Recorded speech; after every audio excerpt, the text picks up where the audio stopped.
महान सम्राटों से लेकर विदेशी आताताइयों तक,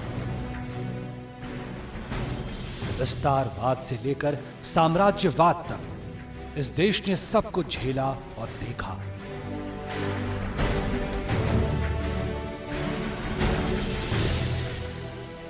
लेकिन एक सरदार ने कुछ महीनों में वो कर दिखाया जो शताब्दियों में नहीं हो पाया था। आजादी के पहले और आजादी के लगभग 1 सालों बाद तक देश में कई ऐसे हिस्से थे जो राजनीतिक तौर पर एक इकाई के रूप में देश का हिस्सा नहीं थे। मुख्य रूप से इसके 2 हिस्से थे। पहला ब्रिटिश भारत का वो हिस्सा जो 15 अगस्त 1947 के बाद राजनीतिक तौर पर आजाद हो गया। दूसरा हिस्सा था रियासतों वाला भारत, वो भारत जहां राजे रजवाड़े अपना कब्जा जमाए बैठे थे और जिनका इकबाल खो चुका था।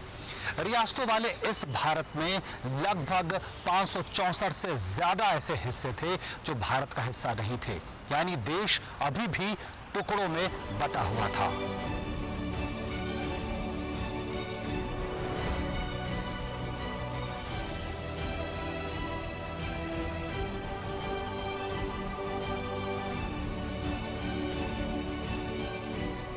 आज के 3 राज्यों आंध्र, तेलंगाना, कर्नाटक और महाराष्ट्र तक फैला था हैदराबाद के निजाम का शासन। सन 1719 से लगभग 2 शताब्दियों से शासन करते आ रहे निजाम बड़े महत्वाकांक्षी थे। हैदराबाद के निजाम थे और वो तो बहुत अमीर थे। उन्होंने भी ऐलान किया कि अपनी स्वाधीनता का। हैदराबाद के जो निजाम थे, ये संकेत मिल रहे थे भारतीय सरकार को, नेहरू और पटेल को, कि वो ये कोशिश कर रहे हैं कि कहीं से बाहर से रिकॉग्निशन मिल जाए, मदद मिल जाए तो वो एक इंडिपेंडेंट रिपब्लिक अपना स्थापित करें। 1947 का समय आ गया और उन्होंने कुछ फैसला नहीं किया तो उनको 1 साल का समय दिया गया। स्टैंड स्टिल एग्रीमेंट इसको कहते थे कि कोई रजवाड़े अगर चाहते हैं कि अपना फैसला वो स्थगित करें तो उनको 1 साल का समय दिया जाए। तो 1 साल का समय दिया गया कि 1 साल में वो तय करें कि वो क्या करना चाहते हैं। लंबी वार्ताओं के बाद हैदराबाद और भारत के बीच 29 नवंबर 1947 को 1 वर्ष के समझौते पर हस्ताक्षर हुए। उस समय के गृह मंत्री और रियासत मामलों के मंत्री सरदार ने आशा जताई कि जल्दी ही हैदराबाद रियासत दूसरे रियासतों की तरह भारत का हिस्सा हो जाएगा। एक ब्रिटिश व्यक्ति थे, बहुत ऊंचे पद पे थे, वॉल्टर मॉन्कटन, और वो उनकी पूरी मदद कर रहे थे जैसे, और उससे उनको बहुत आश्वासन मिला। तो वॉल्टर मॉन्कटन जो थे वो जिन्ना साहब के पास जाते थे, वो वहां पर लंदन पहुंचते थे और लंदन से आश्वासन लाते थे, अच्छा ठीक है, अगर आप स्वाधीन हो जाओ तो हम आपकी मदद करेंगे। लेकिन निजाम और उसकी बर्बर निजी सेना रजाकरों के इरादे कुछ और थे। ये हिंदुस्तानी सरकार अपने आप को समझती क्या है? देखिए, हम आपको ऐसा सबक सिखाएंगे जिसे आप जिंदगी भर भूलेंगे नहीं। आसमान में जब तक चांद सितारे चमकते रहेंगे, हैदराबाद आजाद रहेगा। सरदार पटेल ने बहुत कोशिश की कि डिप्लोमेसी की आधार पर किसी तरह से निजाम को समझाया जाए, लेकिन वो जैसे बताया आपको कि निजाम जो था वो रजाकार जो थे, वो उन्होंने लोगों को इतनी बुरी तरह दबाया था।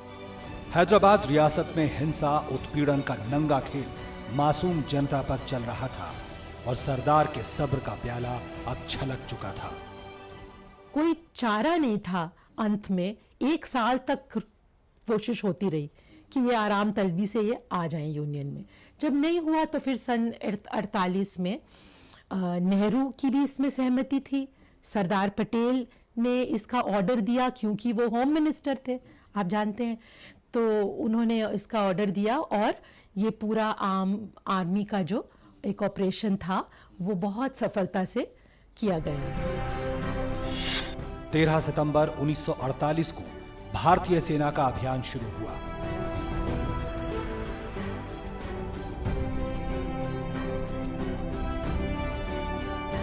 और 18 सितंबर 1948 को ऑपरेशन पोलो खत्म हो गया। अब हैदराबाद की रियासत भारतीय संघ का हिस्सा बन चुकी थी।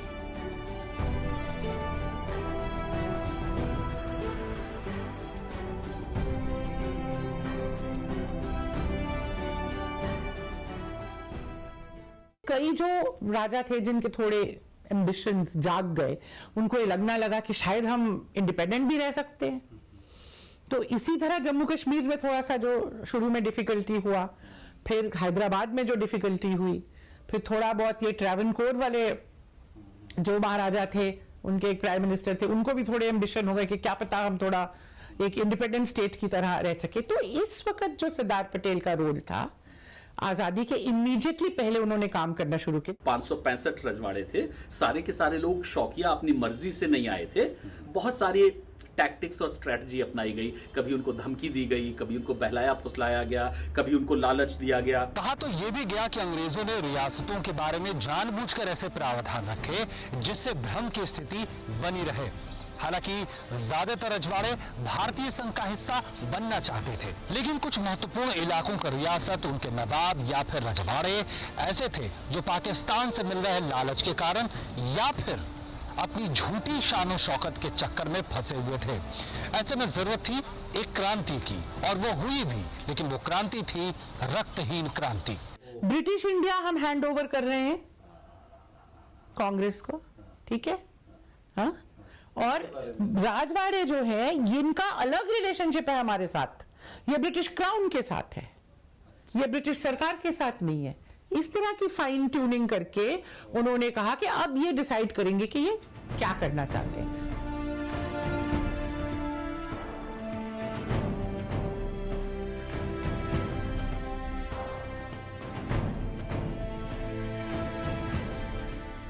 काठियावाड़ के साथ साथ गुजरात के कई रजवाड़े सरदार पटेल के सामने भारतीय संघ में शामिल होते हुए देश को एकजुट करने की ये एक अद्भुत मिसाल थी।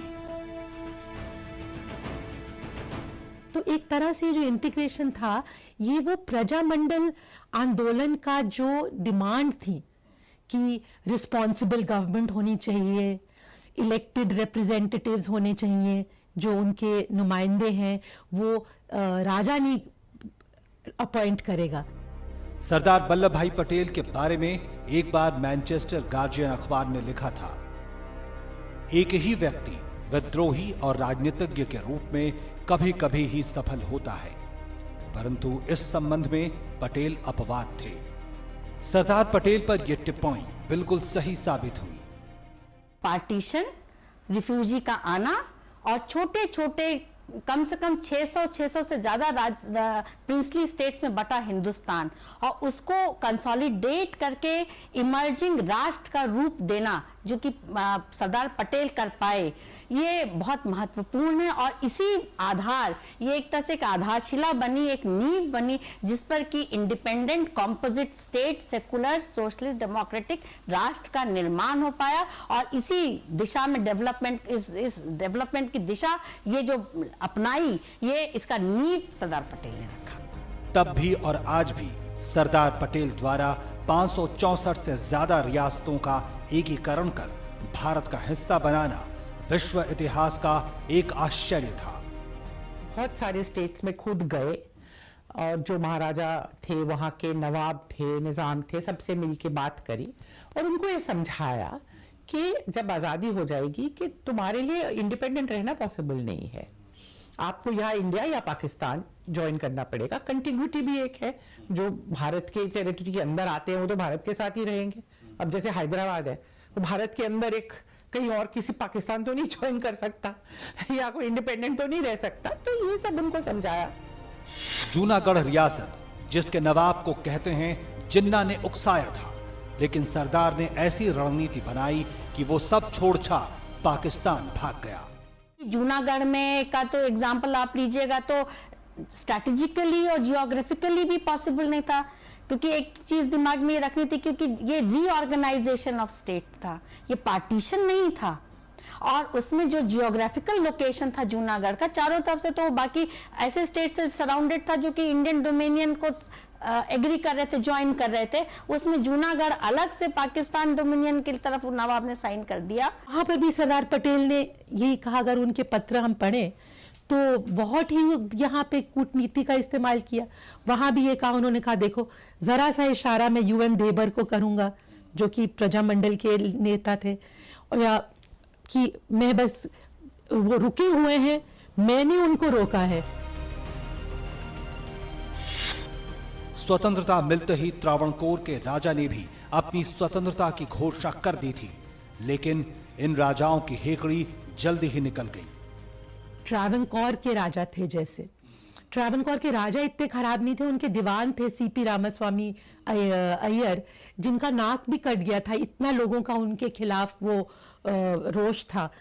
तो वो उन्होंने ऐलान कर दिया एक समय पे कि हम तो आज़ाद होंगे, और किस बलबूते पे किया कि उनके पास थोरियम है जिससे न्यूक्लियर एनर्जी बनती है, उसके डिपॉजिट थे वहां पे त्रावणकोर में, जो आज केरल में है। जवाहरलाल नेहरू और पटेल दोनों ये चाहते थे, दोनों कन्विंस थे कि रजवाड़े अलग नहीं रहेंगे, उनको भारत में शामिल होना होगा। और इन रजवाड़ों की प्रिंसली स्टेट्स की जनता भी कई की यही चाहती थी, लेकिन इनके राजा जो थे वो कुछ ऐसे थे, जैसे कि हैदराबाद के हुए, जैसे कि ट्रैवनकोर के हुए, जैसे कि भोपाल के हुए, जब वो कुछ ये चाहते थे कि अगर हो सके तो अपनी आजादी रखी जाए, भारत में ना शामिल हो। तो ऐसे में पटेल ने काफी बेहतर डिप्लोमेसी दिखाई, काफी बेहतर पॉलिटिक्स दिखाई, और थ्रेट से लेकर लालच, सारे के सारे हथियारों का इस्तेमाल किया। लेकिन यह पटेल का बहुत बड़ा कंट्रीब्यूशन है कि एक बहुत बड़ा विलय कमोबेश अहिंसक रूप से, बगैर जोर जबरदस्ती के, थोड़ी बहुत आप जोर जबरदस्ती मान सकते हैं हैदराबाद में हुई, इसके अलावा कहीं पर भी नहीं हुई। और सारे के सारे राजवाड़े 565 जो थे वो भारत में शामिल हो गए, भारत का विलय हो गया, और वो बहुत ही सक्सेसफुल इंटीग्रेशन था, इसलिए कि आज की जनरेशन को ये पता भी नहीं है। वो सपाट, साफ, सीधी बात करने वाले लीडर थे, किसी को झूठी आशा नहीं देते थे, जो कहते थे, प्रॉमिस करते थे, उस पे राजाओं को या अन्य पार्टी के नेताओं को, कार्यकर्ताओं को विश्वास था कि अगर सरदार ने कहा है तो वो बात जरूर पूरी करेंगे, और वो बात सही रखेंगे, उस बात की मान रखेंगे। और इसीलिए ये 600 राजाओं, जो अलग अलग इनकी अपनी पर्सनालिटी, इनकी इडियोसिंक्रेसीज, इनका अपना सनकपन, अपना सोच, इसके बावजूद सरदार पटेल इनको एक झंडे के तहत ला पाए, क्योंकि उन लोगों को यह अटूट विश्वास था कि सरदार अगर जो बात कहते हैं, जो प्रॉमिस करते हैं, जो हमारे साथ एडजस्टमेंट, हमारे साथ जो संधियां हुई, उसके जो टर्म्स कंडीशंस को ये मान देंगे, और इसलिए ये काम करवा पाए। लगभग 1 साल चले इस अभियान ने भारत को एक मुकम्मल राष्ट्र की शक्ल दी, और साथ ही हमें मिला एक लौह पुरुष।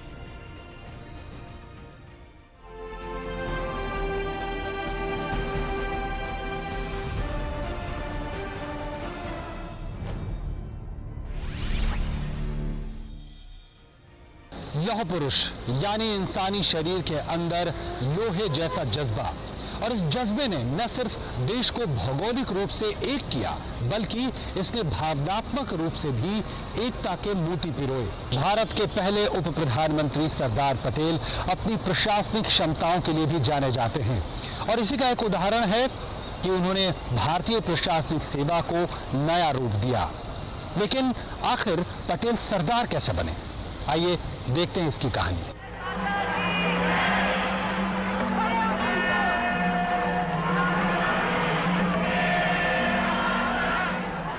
1918 में सबसे पहले उन्होंने किसान आंदोलन चलाया, गांधी जी ने, खेड़ा जिले में, गुजरात के, जो वहाँ पे जो लगान देना होता था किसानों को, सरकार को, कि वहाँ पे बारिश ठीक से नहीं पड़ी थी, फसल खराब हो गई थी, इसको लेके एक मूवमेंट चलाया कि वो किसान जो है उनको ये माफ हो जाना चाहिए। तो ये काफी पावरफुल मूवमेंट था, और इस समय पहले बार जो है सरदार पटेल राजनीति में सीधे सीधे इस तरह आए, उन्होंने गांधी जी को सपोर्ट किया, खेड़ा सत्याग्रह में कुछ रोल भी प्ले किया। ये बहुत ही सशक्त आंदोलन था, और ये अपने आप में एक कह सकते हैं यूनिक आंदोलन था, जिसमें कि पहली बार किसानों के लेवल पे गांधीयन जो मेथड था ऑफ टोटल नॉन कोऑपरेशन और सिविल डिसोबीडियंस, वो जो है अप्लाई किया गया,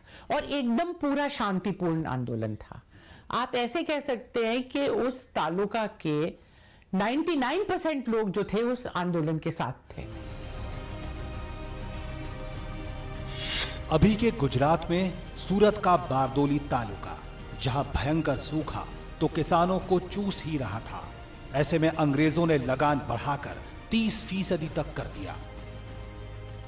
वो मंदी का दौर था, डिप्रेशन का दौर था, एक ग्लोबल क्राइसिस था इस दुनिया में हुआ था, जिसमें कि सडनली ये हुआ कि जो एग्रीकल्चरल प्रोडक्ट्स हैं उनकी कीमत एकदम से बहुत कम हो गई, किसानों की आमदनी कम हो गई, तो उन चीजों को खरीदना कम कर दिया, तो वर्कर्स बेरोजगार हो गए, फैक्ट्रीज बंद हो गई। वो ग्लोबल स्तर पर एक बहुत बड़ा क्राइसिस था। वो बहुत अच्छे ऑर्गेनाइजर थे कि वो सबकी क्या कमियां हैं, क्या मतलब कहाँ क्या उनके स्ट्रेंथ है, उनकी कमियों को पे ज़्यादा ना देके क्या स्ट्रेंथ है, किससे कहाँ तक उनका वो उपयोग हो सकता है, कहाँ तक वो पॉजिटिव ढंग से सकारात्मक ढंग से काम कर सकते, ये करा सकते थे। बारदोली में 1920 ईस्वी में स्थानीय नेताओं ने किसानों द्वारा लगान न देने का आंदोलन शुरू किया, लेकिन अंग्रेजी अत्याचार और बढ़े। गांधी जी के निर्देश पर 4 फरवरी 1928 को वल्लभ भाई पटेल ने बारदोली किसान सत्याग्रह का नेतृत्व संभाला।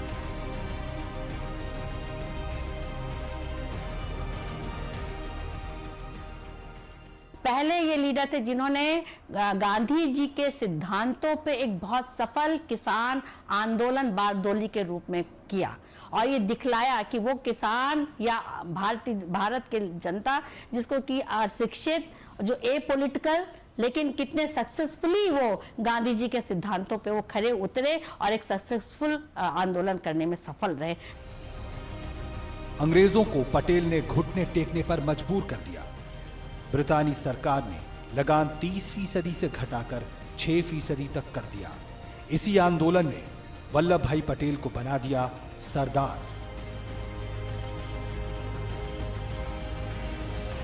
बारदोली की जो महिलाएं हैं उन्होंने इनको सरदार का नाम दिया।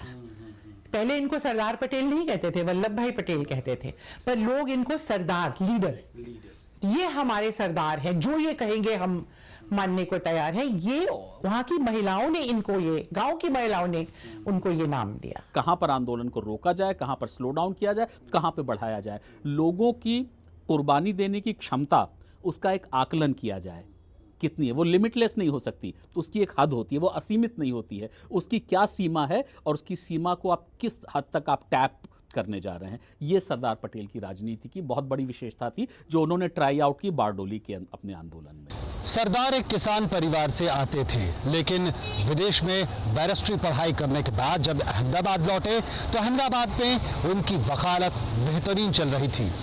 लेकिन 1917 में गांधी जी के संपर्क में आते ही उनका जीवन जैसे बदल गया।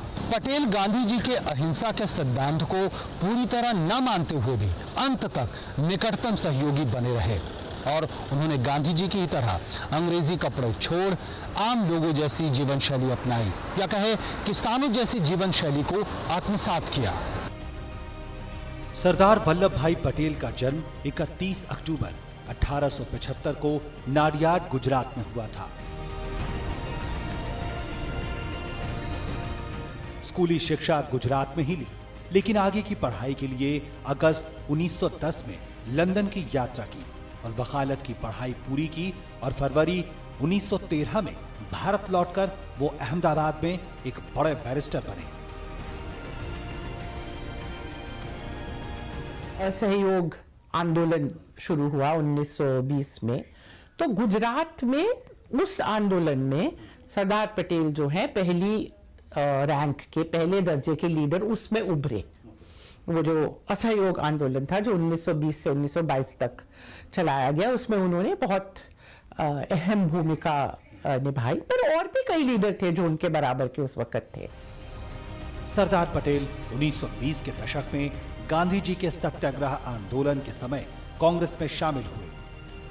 गांधी के अगर कोई, मैं कहूंगी कि बहुत सच्चे अनुयायी थे इस तरीके से कि खादी पहनना, खादी में अपना विश्वास, मतलब गांधी के पूरी जो आइडियोलॉजी थी, हाँ, जैसे और कह सकते हैं हम, जैसे जेपी थे, जयप्रकाश नारायण, अब वो गांधी के बहुत नज़दीक थे, बहुत नज़दीक थे निजी तौर से, लेकिन उनके जो आइडियोलॉजी और ख्यालात थे वो सोशलिस्ट थे। लेकिन पटेल और गांधी की बिल्कुल एक तरह से मेल था उनके आइडियाज़ का। वो तो बहुत ज़्यादा गांधी को मानते थे, बिल्कुल उनको अपने बापू तो कहते थे सबसे। पटेल का मानना था कि राष्ट्रीय आंदोलन को गांधी की जरूरत है, इसकी रणनीति गांधी तैयार कर रहे हैं, इसके जो बड़ा जो मुख्य बिग पिक्चर जो बिग आउटलाइन है उसके प्रणेता उसके निर्माता गांधी हैं। पटेल का काम यह है कि गांधी का उसमें साथ देना है उनके डेप्यूटी की तरह से, और फिर जो गांधी कह रहे हैं उस पर उनको चलना है। और अपनी इस भूमिका को पटेल ने लगातार 1947 तक बखूबी निभाया। साल 1937 तक उन्हें 2 बार कांग्रेस के सभापति बनने का गौरव प्राप्त हुआ। वे पार्टी के अंदर और जनता में बहुत लोकप्रिय हुए। जनरली हम सरदार पटेल के बारे में सोचते हैं कि वो ऑर्गेनाइजेशन मैन थे, कि पार्टी कैसे बनानी है ये उनको आता था। वो सब भी सही था, पर वो एक मास लीडर थे। सुलझे दिमाग के इतने थे कि चाइल्ड मैरिज के खिलाफ थे। उस टाइम में ये 1933 में इन्होंने डिवोर्स के सपोर्ट में बात किया। 1933 में उन्होंने कहा कि अगर जाति को तोड़ना है तो एक ही तरीका है इंटरमैरिज का, इंटरमैरिज होनी चाहिए। गुजरात में एक प्रथा थी जहां कि ये जो जिनके पास जमीन नहीं होती थी, जो मजदूर होते थे, वो किसानों के घरों में काम करते थे, और ऑलमोस्ट एक तरह से आप कह सकते हैं कि टोटली ऑलमोस्ट स्लेवरी की तरह एक प्रथा थी। डुबला उनको बोलते थे। एक्सप्लॉयटेटिव एक सिस्टम वहां पे था, जो कि 1936 में सरदार पटेल ने बहुत बड़ा एक अधिवेशन किया और वहां पे उन्होंने अनाउंस किया कि आज से ये प्रथा गुजरात में खत्म। और आप ये उनका प्रभाव सोचिए कि उनके कहने पे ये प्रथा जो है गुजरात में एक दिन में खत्म हो गई। सरदार पटेल की लोकप्रियता और नेतृत्व के प्रभाव का अंदाजा आप सिर्फ इसी बात से लगा सकते हैं कि 1946 में कांग्रेस के प्रेसिडेंसी चुनाव में राज्यों के 16 प्रतिनिधियों में से 13 उनके समर्थन में आए थे। एक तो पटेल बॉम्बे प्रेसिडेंसी से आए थे, तो उनका जो अपना आधार था वो ये आज का जो गुजरात और महाराष्ट्र का एरिया है वहां पे था। उस सेगमेंट का, उस कॉन्स्टिट्यूएंसी का वो प्रतिनिधित्व करते थे। लेकिन उन्होंने अपने आप को माना कि वो पूरे देश के नेता हैं। तो जब वो ऑल इंडिया पॉलिटिक्स में आ गए तो उन्होंने फिर ये जो अपने आप को सिर्फ बॉम्बे प्रेसिडेंसी के नेता के रूप में नहीं देखा, उन्होंने माना कि वो सारे देश उनका अपनी कॉन्स्टिट्यूएंसी है। सन 30 का जो दशक था उसमें सरदार पटेल देशव्यापी ऑल इंडिया जो है स्तर पर वो बहुत प्रमुख हुए, क्योंकि कांग्रेस का जो संगठन है वो उनके हाथ में दिया गया, सौंपा गया, और उन्होंने बहुत ही अच्छी तरह ये निभाया। राष्ट्र के एकीकरण की प्रक्रिया में कुछ ऐसे हिस्से भी थे जहां पे पाकिस्तान अपनी नजर डाल सकता था, लेकिन ये सरदार की दूरदर्शिता ही थी कि पाकिस्तान को मुंह की खानी पड़ी। उदाहरण के लिए हम लक्षद्वीप का नाम ले सकते हैं, लेकिन गोवा जैसे कुछ ऐसे इलाके और मुद्दे भी थे जहां सरदार की नजर बराबर बनी रही। जब एक बार वे भारतीय युद्धपोत द्वारा बंबई से बाहर यात्रा पर थे तो गोवा के निकट पहुंचने पर उन्होंने कमांडिंग अफसरों से पूछा, इस युद्धपोत पर तुम्हारे कितने सैनिक हैं? क्या वो गोवा पर अधिकार करने के लिए पर्याप्त हैं? कमांडिंग अफसर ने कहा, हां, हमारी संख्या गोवा पर अधिकार करने के लिए पर्याप्त है।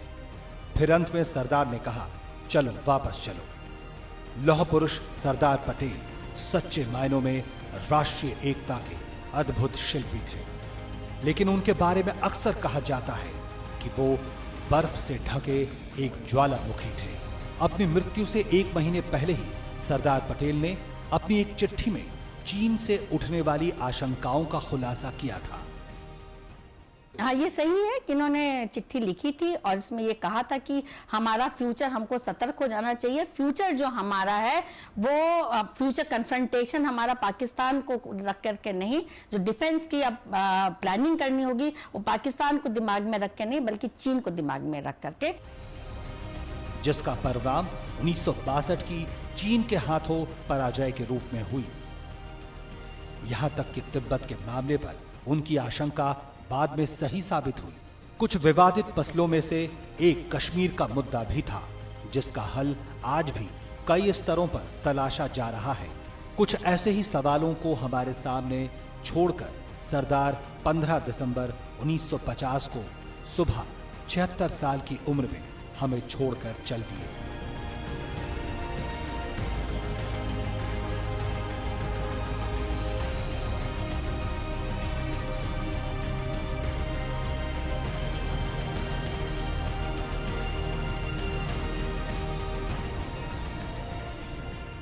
आजादी के सालों बाद 1991 में सरदार पटेल को मरणोपरांत भारत रत्न से सम्मानित किया गया।